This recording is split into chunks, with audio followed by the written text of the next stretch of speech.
On the edge of Blackwood Forest, there was a legend about a mysterious house. It was said to appear only during thunderstorms, vanishing when the skies cleared. No one knew who built it or why it appeared. Some villagers claimed they had seen its crooked shape flickering in the lightning, while others whispered that those who entered never returned. The stories were old, passed down from one generation to the next, but no one could prove if they were true. Most people avoided the forest entirely during storms, fearing they might stumble upon the cursed house. But David wasn't like most people. He was 16 years old, curious, and brave, or maybe just foolish. On one rainy evening, as the clouds rolled in and thunder shook the sky, David decided he would find the house and uncover its secrets.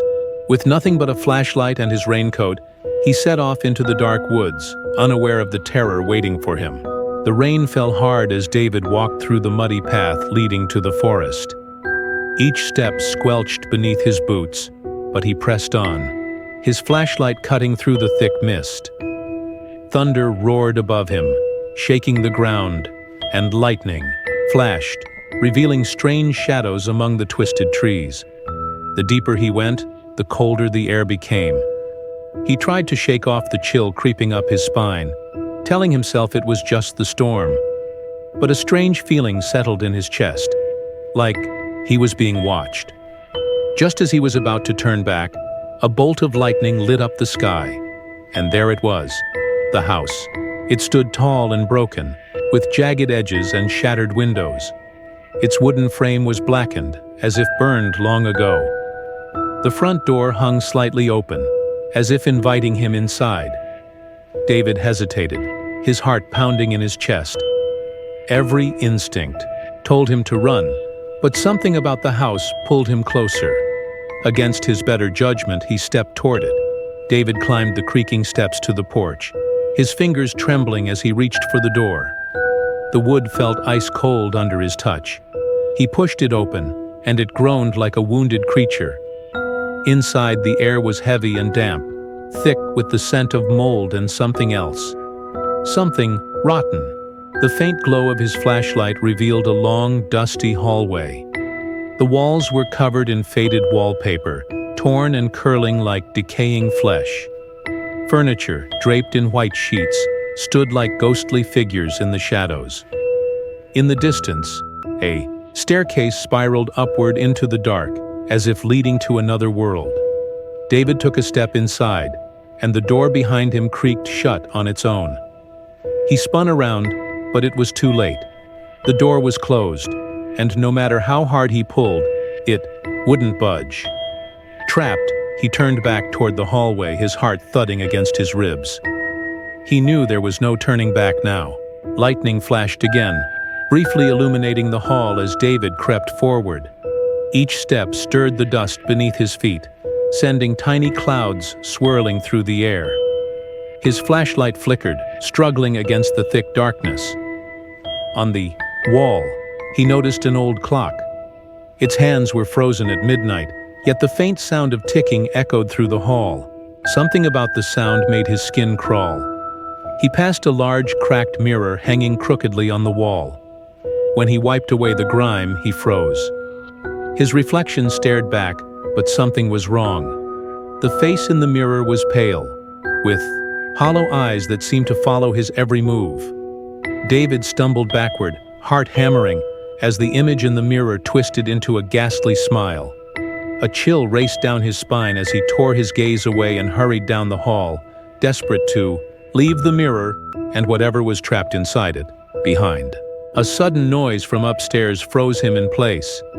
A soft, dragging sound, like something heavy being pulled across the floor. David held his breath, listening as the sound grew louder, closer. He swallowed hard. Was someone, or something, up there? He thought about turning back, about finding another way out, but his curiosity wouldn't let him leave. With his heart pounding in his chest, he slowly climbed the staircase. The steps groaned under his weight, as if warning him to stay away.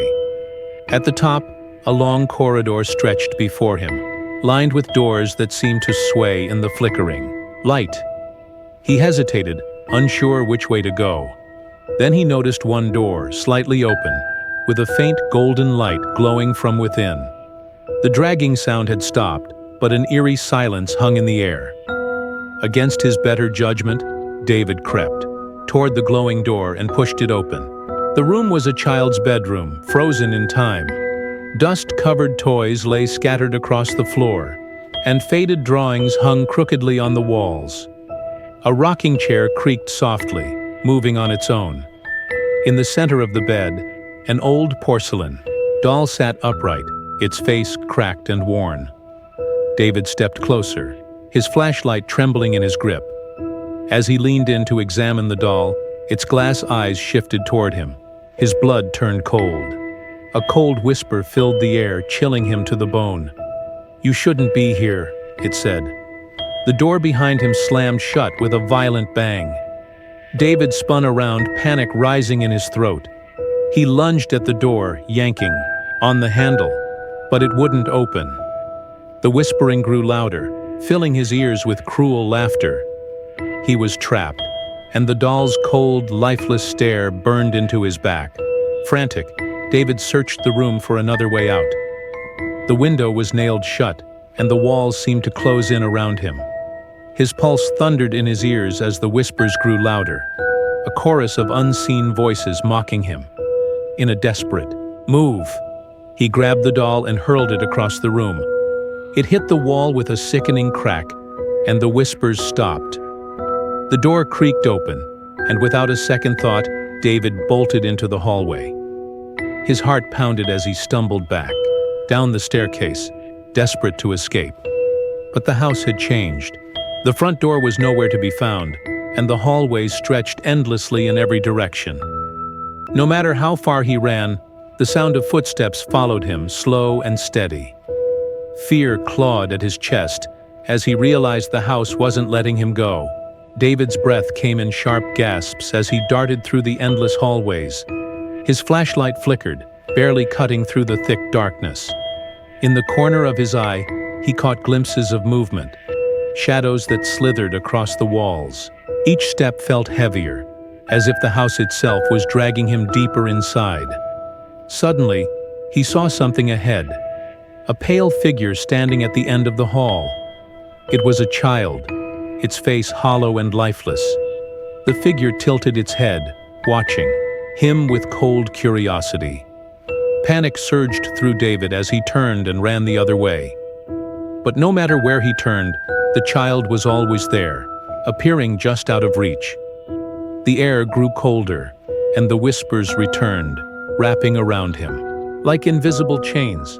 At last, David found a door he had not seen before. Desperation clawed at him as he pushed it open and stumbled into a basement. The air was thick and heavy, filled with the scent of earth and decay. At the center of the room stood an old wooden chest, its lid slightly ajar. Something inside scratched softly against the wood, as if begging to be released. David's hands trembled as he stepped closer, his heart beat loud in the silence. Just as he reached out to open the chest, it burst wide open. Pale, ghostly hands shot out, grabbing his wrists. A chilling voice echoed through the basement. "You belong to us now!" David screamed, but the darkness swallowed his cries as the hands pulled him into the void. When the storm ended, the house disappeared without a trace. Days passed, but no one in the village saw David again. His parents searched the forest, calling his name, but found nothing. Some believed he had gotten lost, while others whispered that the house had taken him. The legend grew stronger, warning others never to enter Blackwood Forest during a storm. Yet, on the next thunderstorm, those who dared to look closely saw something chilling. A pale child with hollow eyes watching from the window, waiting for the next soul to claim.